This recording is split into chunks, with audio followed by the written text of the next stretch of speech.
Books make you hope. Books make you dream. Books make you laugh. Books make you scream. This is the Books That Make You show, discussing books with authors and experts, unraveling the inner pages of all the books that help make us who we are. Hosted by Desiree Duffy. Welcome to Books That Make You. I'm your host, Desiree Duffy, and we are talking about books that make you open your eyes to racial injustice. Yeah, there's a lot going on in the world right now, isn't there? And you know, books give us the ability to explore these hot-button topics and realize some of the injustices that are all around us. Just think of how gripping To Kill a Mockingbird was, for example. How books like The Help, The Color Purple, Beloved, Thug, The Book Thief, and just there's so many more that explore themes of racism and discrimination.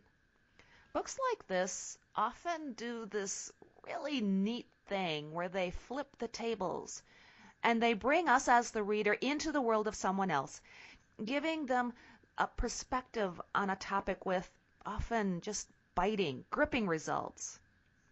And maybe, just maybe in our world today, books like this are more important than ever. We have a rise in hate groups and nationalism, white supremacy, and even acts of violence, and of course, shootings. And I just wonder, can we find insights in books? Our guest is an author who wrote the book Bloody Sheets: War Against the Klan. It is described as a flurry of gut punches, both painful and thrilling. This racially charged and crackling tale reads like a startling mashup of Jim Thompson and Iceberg Slim making Bloody Sheets that rare achievement, hard-boiled and hard-hitting, but transcendently heartfelt as well. Wesley Strick, screenwriter of Cape Fear, said that about this book.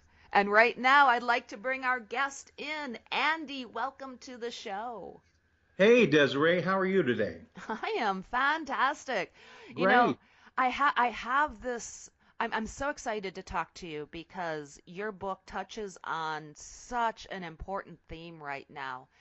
And I also know that you have a really interesting personal story about something that you went through several months back. And so I want to talk about your new heart, so to speak, in a little bit. But first, can you tell us, what's your take? How vital do you think it is for us to read and explore books on race issues today? Without getting political, I think right now is a time when we're really seeing these things come to the forefront again. And look, a lot of us, I am a white man, but I've always had a foot sort of in black culture, in black society. I used to be a hip hop artist. And I had some success with that, but that wasn't my thing. Writing was my thing. And, I try not to be one of those people that says, well, I have black friends. It's not that, but I've always had a sort of a foot in that world. And the thing is that even then I wasn't aware of just how how extreme these things were on a daily basis. I thought I did, but really, if you're not the person living them every day, you can't know to what extent. And more recently, we've seen, more and more incidents that are becoming more and more high profile. They've always been there, but they weren't always given the attention that they deserved. And so I think it's important. I think it's always been important. I just think it's a thing that as society, we've chosen to cast a blind eye to.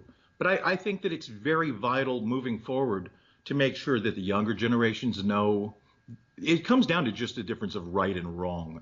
It's not just black and white, even though it should be a black and white issue. It's between right and wrong. And I feel like no matter what your color is, you should just treat others the way that you want to be treated and just be nice. I know that's really overly simplistic, but I think it is that simple. Just be nice. Yeah, really. It just goes down to do unto others, right? Right. I think it does. It's simple. Right. And as a white man, a self-described white man, I'm a self-described white woman. I Right. think it is important to be allies because you're right. We can't really understand personally the scope and the depth of what it means to be black in America or black in another Right. Right. country or whatever ethnic um, label that you want to put on somebody. But we can be a supporter and we can help raise the issue in a productive manner. Right, I agree, and that's what I've tried to teach my children. And moving forward, that's what I've tried to do. And I live here in Kansas, and it's look, racism is prevalent here. I live in rural Kansas.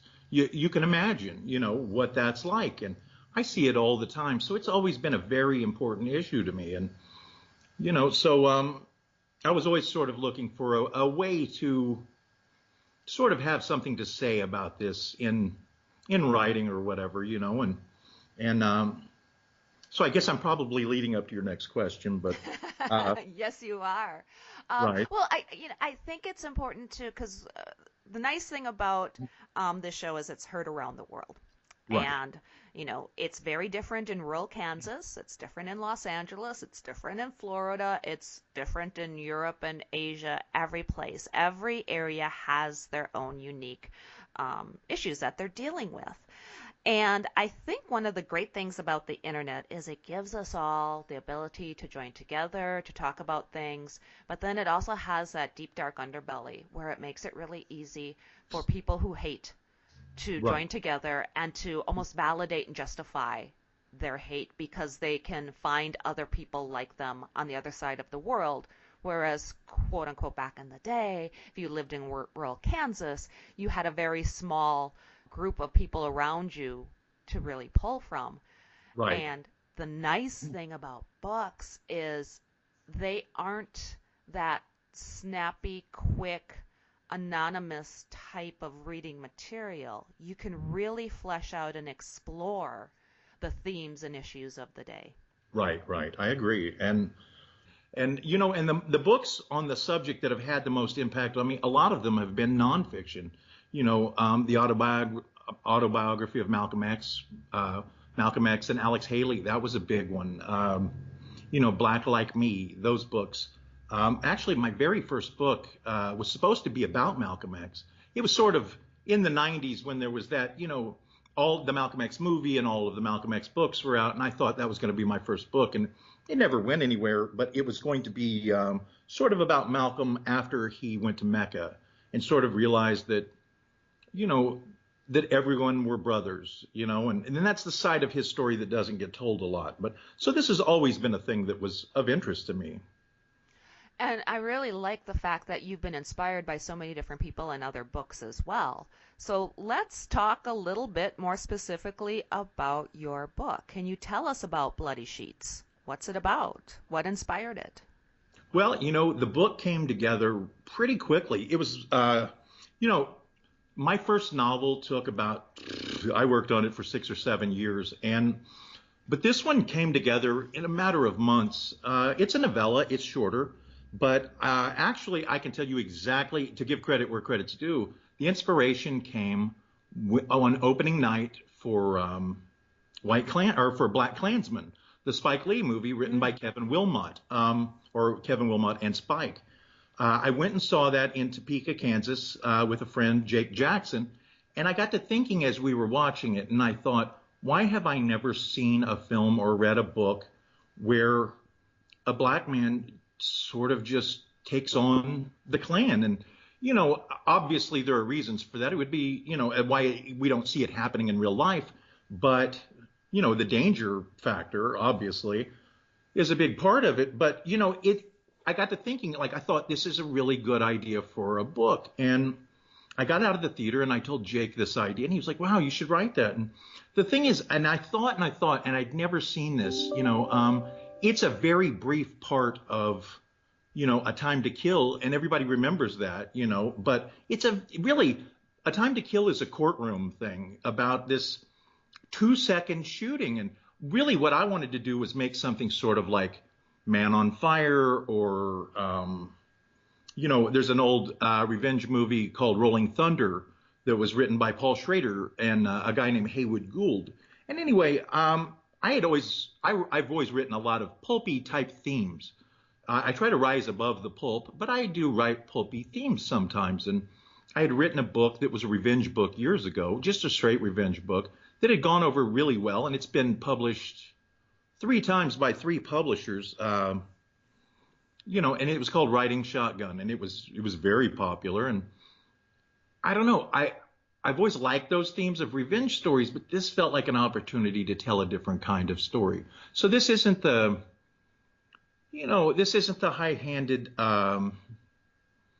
you know, take on racism as much as it is sort of, it's sort of like Inglourious Bastards in the way that, you know, it was a fantasy and you had Jews fight their oppressors and end up taking back control. And that's sort of what this story was. And I got to meet Kevin Wilmot, who really was the spiritual father of it in a lot of ways, the writer of Black Klansman.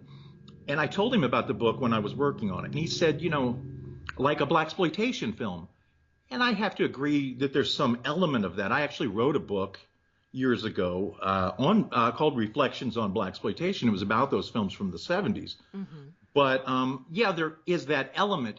But I also wanted it to be a little more. I mean, it's not a real self-important book. I wanted it to be fun, and I wanted it to be within those dark realms, you know. But I wanted it to be satisfying in a way that, look, maybe everybody doesn't feel this way, but I know people that do. And I kind of like the idea of this man that won't back down. He won't be made a victim. And, you know, his son is lynched by the Klan, and he just goes out in this little town in the South, and he just goes on this all-out war against the Klan. And it is a fantasy, but it's a fantasy that I hoped would maybe in some ways enlighten people. So I just wanted this to be something that, you know, maybe we could take a dark thing and, I don't know, live out a fantasy within that, you know.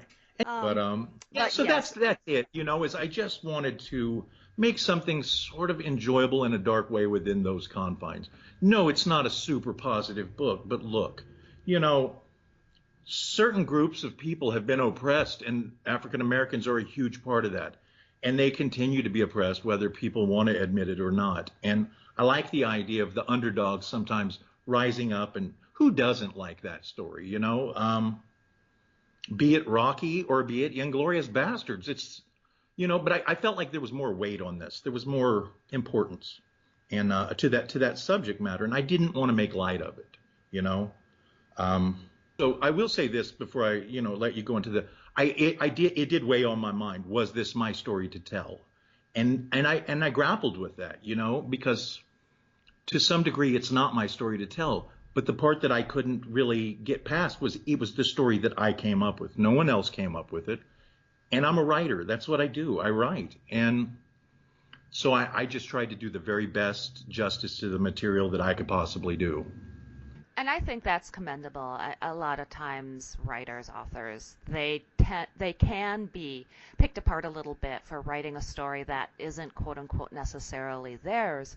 But yet if you're a storyteller, if that's your nature, then virtually any story is yours to tell as long as you can give it the justice that it deserves. Right. But I did. I struggled with it, you know, and I actually was going to bring on a black writer named Brian Barr, who I like his work a lot, and we talked about it, and he wanted to do it. But, you know, I felt like really it was my story, and I just thought, you know, I'm just going to do it. And I know I'm jumping in deep water here, and I know I'm opening myself up for criticism from both sides, and that's fine. But I think it's a good book, and I didn't try to go into this and say, I know this definitively, like this is my struggle.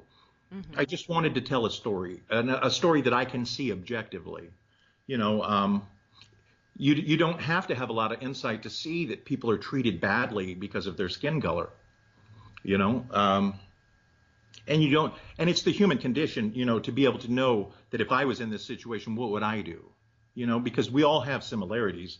You know, some people might not believe that, but everybody at their core is a human, and there are certain things, male, female, black, white, Japanese, Latino, we all have some similar experiences to draw on underneath all of those other things.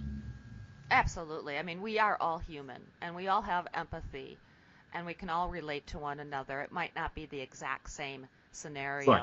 but it's similar enough. I mean, we're so similar under our skin that it's ridiculous the fact that we even have terms like race. Right. It really it's not true. That's not a thing. Right. That's only a construct that we've created. Right, right. No, and I think this is pretty cool too. I will pass this along. This has been optioned for a film. I'm helping to work on the screenplay now, which that's a different process going in the opposite direction, you know. And I've written screenplays, but this was the first thing ever based on a book and based on my book. And so I don't know. That's been a different experience, but I look forward to that. I hope that gets made. Sometimes these things don't. It's the second thing I've had optioned, and the other thing didn't get made. At least the upside is you still get to cash the checks. So That's true. That's true. And yeah, I mean, a lot of times books, any kind of source material, it can get optioned. It might go somewhere, it might not. But it's fun to know that you have that potential. So that's an exciting right, thing. Good for you. right. Now, one of the things that I know about you, talking about a struggle and dealing with your own personal situation, is you had a heart transplant several months It is. back. I'm 45, and I had been sick since I was 21. I got a virus when I went to Egypt for the military, and but I got better. They talked about me getting a transplant when I was 21 years old, and I'm glad I didn't, because I probably wouldn't be here today. I mean, there are people that do last that long, but we know so much more now than we knew back then. And medicine, technology, all of it's just gotten better. So anyway, a couple of years ago, 4 years ago, everything went bad at once. I got a divorce. I had what was called an LVAD, which is a machine that people will remember it from Grey's Anatomy, where the guy was attached to a cord, and it went in my body and kept my heart beating. And I went through all of these things, and I went through writer's block. And I think it was more just depression, but everything was going bad. And we frankly didn't know if I was going to be here. So there was a long period where I couldn't do anything. So finally, this last year, on April 11th, I got a heart transplant. And so in this last year, which has been wonderful, I've tried to turn it all around and maybe do too much. My doctors say I do too much, but I just want to do everything that I couldn't do before. And so now I'm the chairman of the county Democrats. I'm on a film festival board. I'm an editor for a magazine. If I told you how many books I had coming out this year, you wouldn't even believe it. I counted. I mean, they were written over lots of years, but they've all kind of come together at the same time. I have 4 nonfiction books and 4 fiction books. 8. That's ridiculous. That is ridiculous. I can't. That is so No. prolific. And I interview people, and I've had the biggest interviews of my life in this last year. 3 of my favorite. See, I'm kind of a film person as much as I'm, a literary person. And my 3 favorite screenwriters I've had the chance to meet and interview this year, and they were Quentin Tarantino being one that I had chased for years. I have a book on Tarantino coming out in July. So I interviewed Quentin Tarantino, who's a huge influence. I interviewed Shane Black, who people know him for writing Lethal Weapon, but he also wrote some really great crime films like Kiss Kiss Bang Bang and The Nice Guys. And I interviewed a guy named S. Craig Zoller, who did a movie called Brawl in Cell Block 99 and a movie called Bone Tomahawk. And I don't know, it's been amazing. Everything I wanted to do, I've done. So I figure if I die tonight, I can't be too sad about it. I've got great kids. I've got a girlfriend that I love. She's amazing. Everything's great right now, the best it's ever been. So, hey, it's nothing I can complain about. You are absolutely rocking and rolling. So congratulations on everything. Thank you. And at some point in the future, too, it'd be great to have you come back on the show and talk. If you've got that many books coming out, we can keep doing this over Right. and over again. Well, I will say, as far as, I don't want people thinking I just have all these novels coming, but I've got a short story collection. Obviously, that was a lot of years in the making.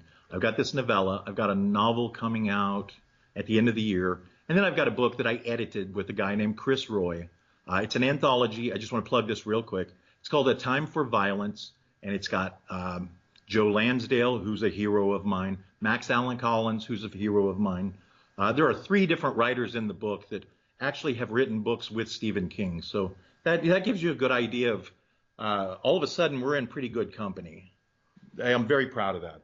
Yeah, you're in great company. So with so many different books, you've got fiction, you've got nonfiction, you've got novellas and short stories. Who should read your books? Who's your target audience? Or do you have many? I kind of think there's something for everybody. I mean, what I like to write is crime fiction. I love to write crime fiction, but I felt like Bloody Sheets was sort of a different twist on that because it was more than just, it is crime fiction, but it's more than that because it does address some important topics.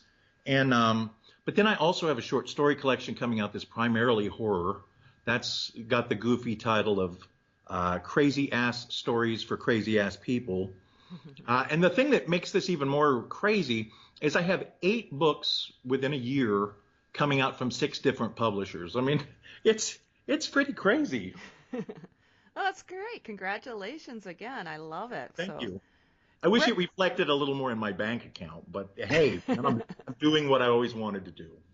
You know, that's the thing. Writers, Yes. authors, creative people in general, we do it because we love it, not necessarily because we're looking for that big paycheck. Though the Right. big paycheck is nice, don't get me wrong. Right. If you're doing it just for the paycheck, I don't know of anybody who ever succeeds. Right, right. It has to come from the heart and it has to be a passion. And I'm writing comics now. This is a thing that I never thought I would actually do, but we've got deals for 2 comics. We're in the middle of working on one. They're both graphic novels for a company called Source Point Press.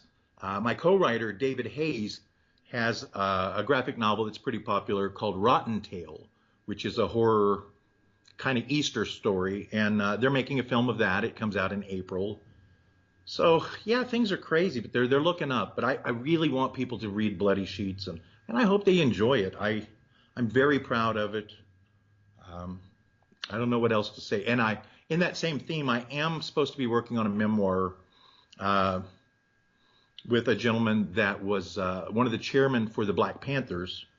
And so, there's a lot going on, but I do like working with those themes right now. 'Cause I do think they're important. They've always been important, but I think it's important to highlight them, especially now.